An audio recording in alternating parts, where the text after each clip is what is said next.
नमस्ते दोस्तों, मैं हूं एडवोकेट दिलशाद चुनारा और आपका स्वागत है मेरे YouTube channel legal lens by DC पर। आज हम बात करेंगे आर्टिकल 21A के बारे में जो इंडियन कॉन्स्टिट्यूशन भारतीय संविधान का हिस्सा है और हमें फ्री एजुकेशन यानी कि मुफ्त शिक्षा का राइट देता है। आर्टिकल 21 हमारे कॉन्स्टिट्यूशन का एक बहुत ही महत्वपूर्ण हिस्सा है। इसे कॉन्स्टिट्यूशन के प्रारंभिक यानी कि शुरुआती समय में ही रखा गया था ताकि ये सुनिश्चित किया जा सके कि हर बच्चे को शिक्षा यानी कि एजुकेशन का अधिकार मिले। इस आर्टिकल के मुताबिक हर बच्चे को एजुकेशन का अधिकार है। इसका मतलब है कि हर बच्चा, चाहे वो किसी भी कास्ट, जाति, रिलीजियन, धर्म या कम्युनिटी, कौम से हो, उसे एजुकेशन मिलना चाहिए। इस आर्टिकल की जरूरत भारत में तब महसूस की गई जब देश ने आजादी के बाद एजुकेशन के फील्ड में उसे रिफॉर्म करने की दिशा में कदम बढ़ाए। जब हमारा कॉन्स्टिट्यूशन सन 1950 में लागू हुआ तो इसके पीछे एक सोच थी कि एजुकेशन एक फंडामेंटल राइट यानी कि एक मूलभूत अधिकार होना चाहिए। हमारा कॉन्स्टिट्यूशन एजुकेशन को सिर्फ एक व्यक्तिगत जरूरत के रूप में ही नहीं देखता है, बल्कि ये समाज के विकास के लिए भी जरूरी है, ये भी मानता है। और ये विकास तभी हो सकता है कि जब हिंदुस्तान के सारे बच्चे पढ़ सके, एजुकेशन ले सके, और इससे मुमकिन बनाने के लिए ही ये अधिकार बनाया गया है। और ये अधिकार है राइट टू फ्री एजुकेशन यानी कि मुफ्त शिक्षा का अधिकार। आर्टिकल के तहत गवर्नमेंट को भी ये सुनिश्चित करना है कि सभी बच्चों को फ्री और कंपलसरी एजुकेशन मिले। ये कानून खासकर 6 से 14 साल के बच्चों के लिए है।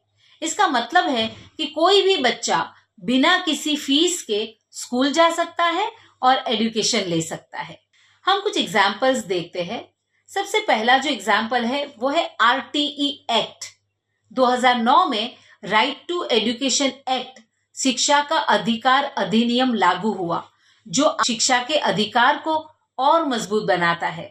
इस अधिनियम के अंतर्गत बच्चों को मुफ्त और अनिवार्य शिक्षा यानी कि कंपलसरी एजुकेशन मिलता है। दूसरा एग्जाम्पल है केस स्टडीज। कई राज्यों में, कई स्टेट्स में जैसे कि महाराष्ट्र, उत्तर प्रदेश और बिहार में गवर्नमेंट्स स्कूलों में सुविधाएं यानी कि फैसिलिटीज बढ़ाने में और शिक्षा यानी कि एजुकेशन की गुणवत्ता, क्वालिटी को सुधारने के लिए कई योजनाएं चला रही है। तो इसके लिए गवर्नमेंट की क्या रिस्पॉन्सिबिलिटी है?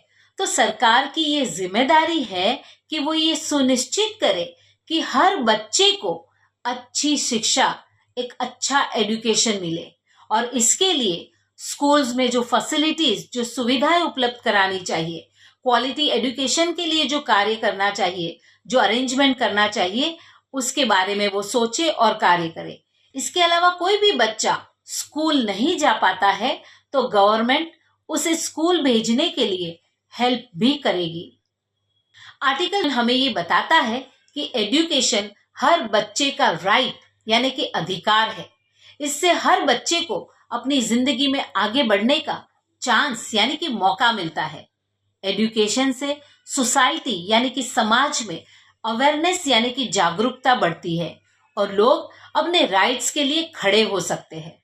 एजुकेशन का सामाजिक महत्व अगर हम देखें तो इकोनॉमिक डेवलपमेंट भी होता है।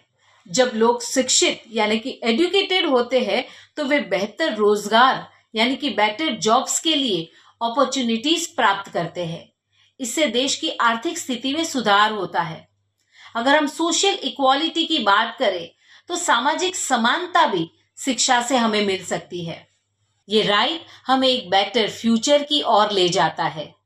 अगर आपको ये वीडियो पसंद आया हो तो कृपया इसे लाइक करें, शेयर करें और मेरे channel legal lens by DC को सब्सक्राइब करें। मुझे कमेंट में बताएं कि आप आर्टिकल 2 के बारे में और क्या जानना चाहते हैं।